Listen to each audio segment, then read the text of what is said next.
میں سمجھتا ہوں خود اس کا دورہ ہی ایک بہت بڑی تربیت ہے.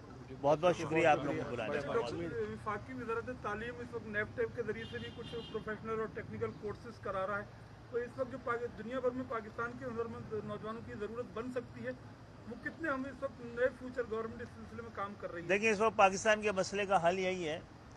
الحمدللہ 35 سال سے کم عمر پاکستان کے نوجوانوں کی تعداد 18 کروڑ ہے, جو کہ 200 ملکوں سے زیادہ ہے. اب یہ 18 کروڑ نوجوان ہمارے لیے اپرچونٹی بھی ہے اور ایک بہت بڑا چیلنج بھی ہے.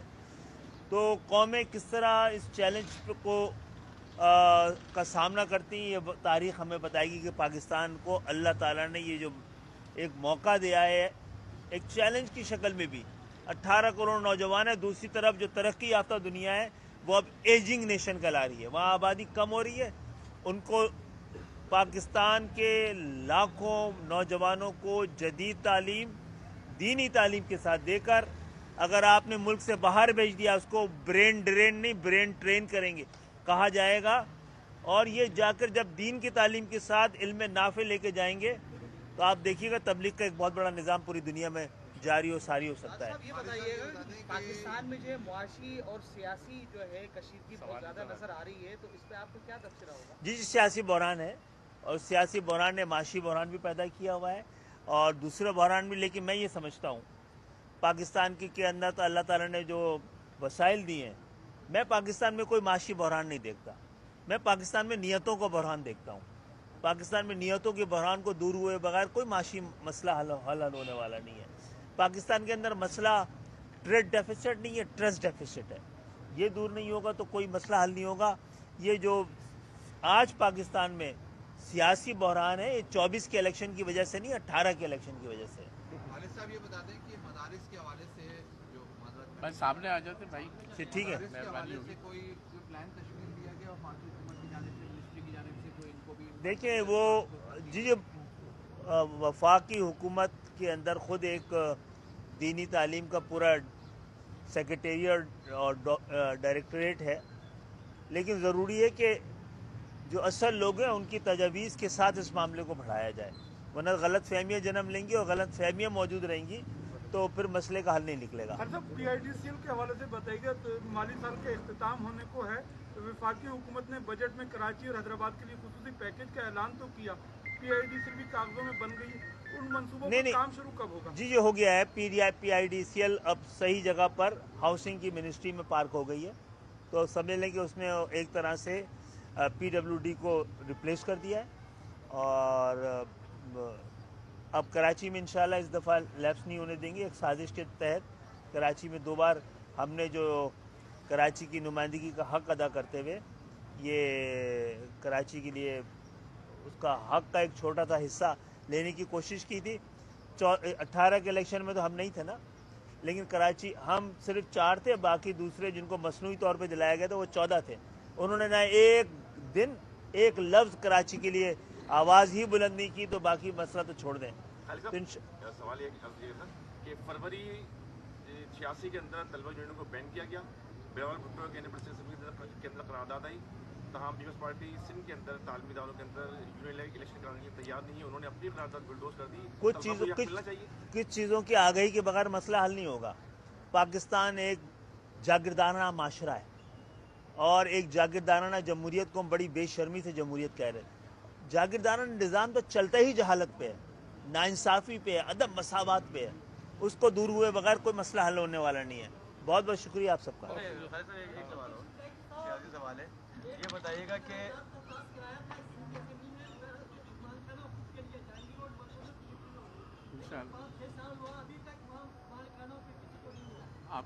خالد صاحب جی میں کرتا ہوں. یہ بتائیے گا کہ MKM اور پاکستان پیپلز پارٹی کے درمیان دوبارہ سے اختلافات کی خبریں ہیں, اور آپ نے پریس کانفرنس کی, خبریں آ گئی ہیں, اختلافات تو موجود ہیں نا جناب.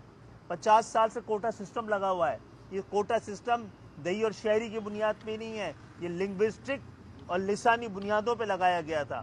ورنہ بھٹو صاحب تو جیتے پنجاب سے تھے, پنجاب کے کسانوں کو ان کو خیال نہیں تھا, پنجاب کے دیہاتوں کو خیال نہیں تھا.